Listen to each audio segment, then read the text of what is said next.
네, 안녕하세요. 만화가 윤태호입니다. 네.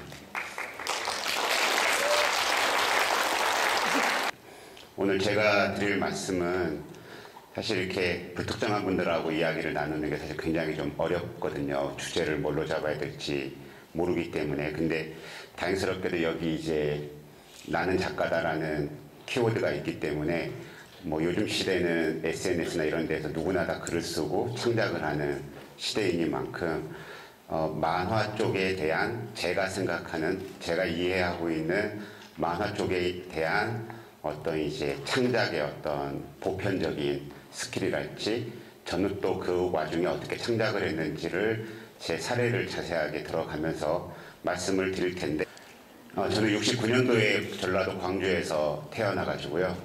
태어나서 1년 살고 서울로 올라와서 8살 때까지 살다가 전라북도 군산이라는 데로 또 이사를 가서 고등학교 1학년 때까지 살고, 아버지가 이제 정말 이보다 더 망할 수는 없다 싶게 망하는 바람에 고향이 광주로 다시 고등학교 2학년 때 광주로 가서 2년, 고등학교 2학년, 3학년을 살고 이제 다시 서울로 올라왔습니다. 대학 떨어지고 서울로 와서 88년도에 만화광장이라는 약간 진보적인 성인 만화 잡지가 있었습니다. 여기에서 이제 부설 만화 학원을 운영을 했는데 이 학원을 다녔습니다. 이 학원을 다니면서 9월 달에 허영만 선생님 문화로 들어가게 됐고요.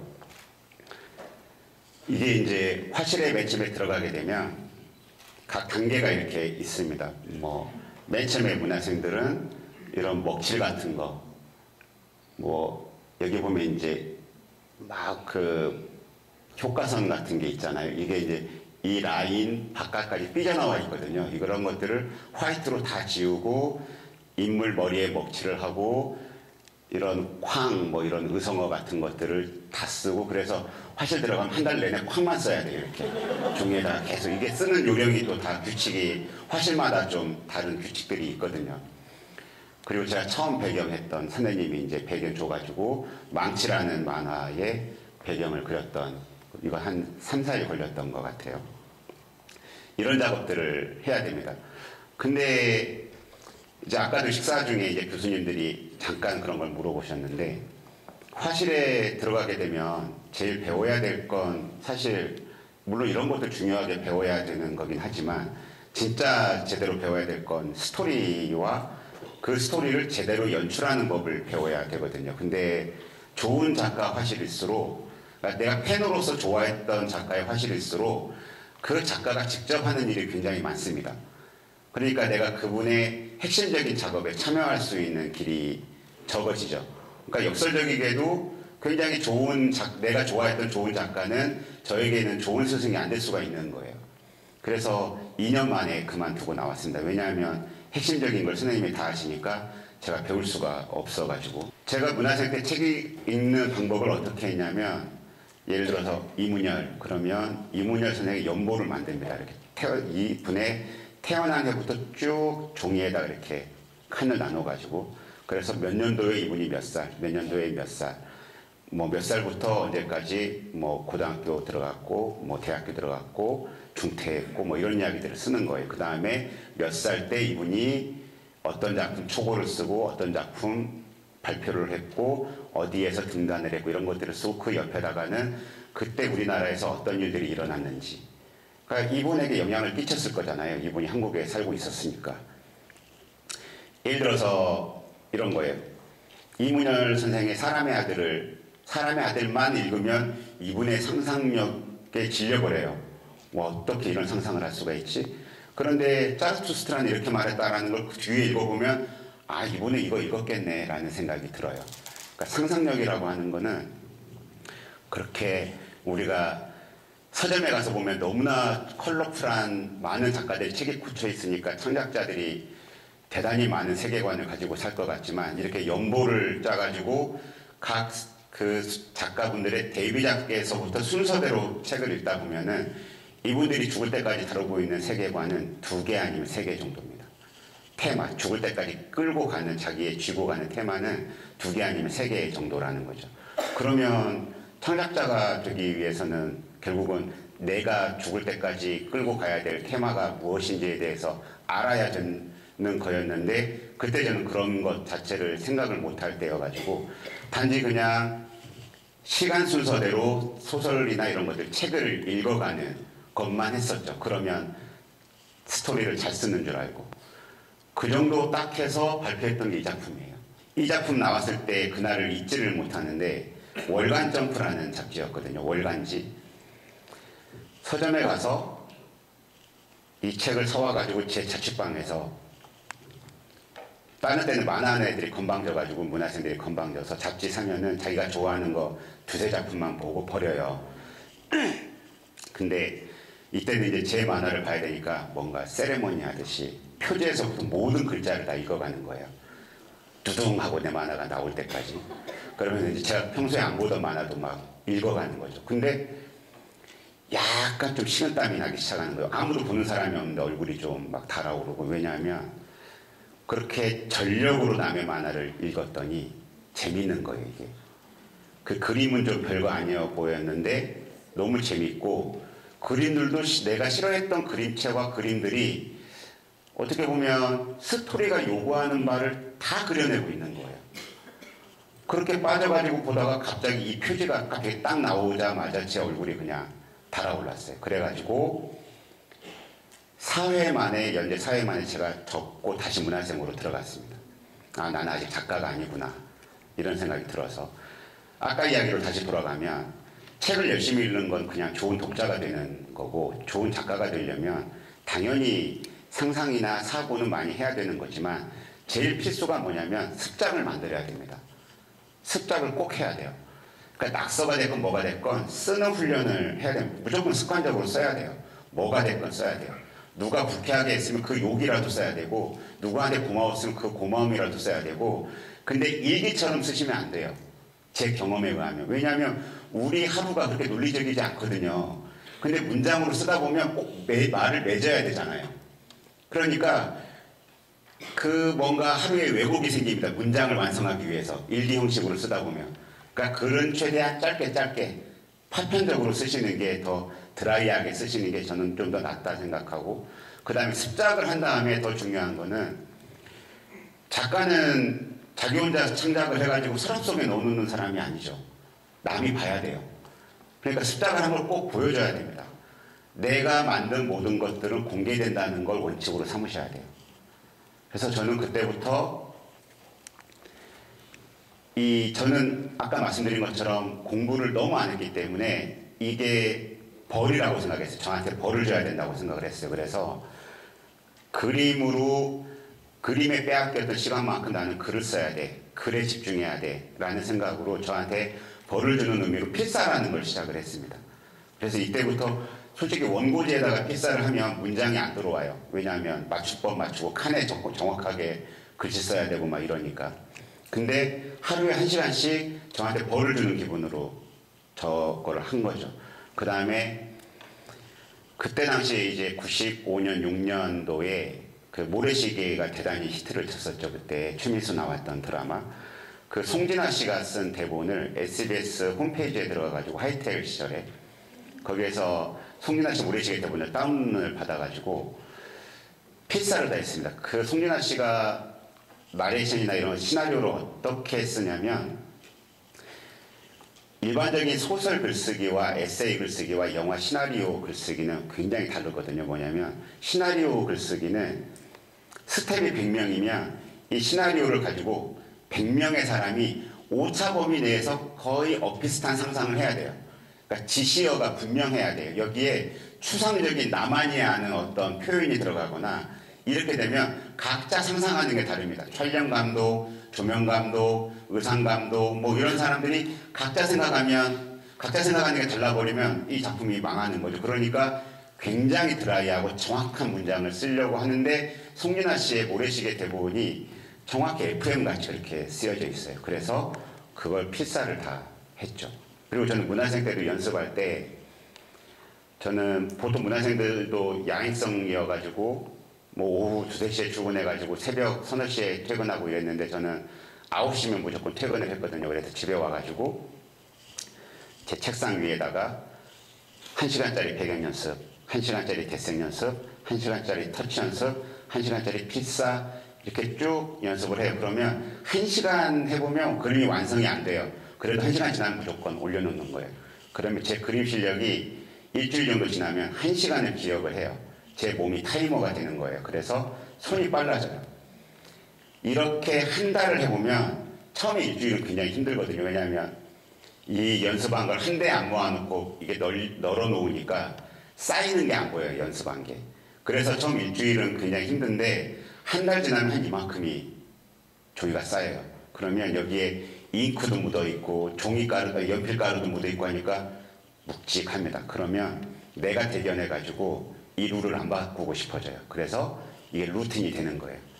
이걸 하다 보면은 아까 말씀드린 것처럼 저에 대한 신뢰가 생겨요. 그래서 연재를 하다가 슬럼프가 오거나 뭐 이래도 돌아갈 곳이 있는 거죠. 아, 나는 이 루틴으로 가면 나는 다시 재세팅해서 할 수 있어 라는 자기에 대한 신뢰를 할 수가 있는 거죠. 그래서 아마추어 분들은 창작이나 이런 것들을 하실 때 꼭 제일 먼저 하셔야 될 게 자기의 사이즈를 빨리 체크해 나가면서 업데이트를 조금씩 시키셔야 되는 게 굉장히 필요하다. 그래서 오늘은 1시간에 한 장 썼던 것을 내일은 1장 반 혹은 2장 이렇게 서서히 늘려가는 거. 그 다음에 뭐 하루 사이에 100장을 더 쓸 수는 없는 거니까 한 5장 정도로 딱 됐다. 뭐 200장 온 거지 5장으로 됐다. 이러면 이제 밀도를 높이는 거죠.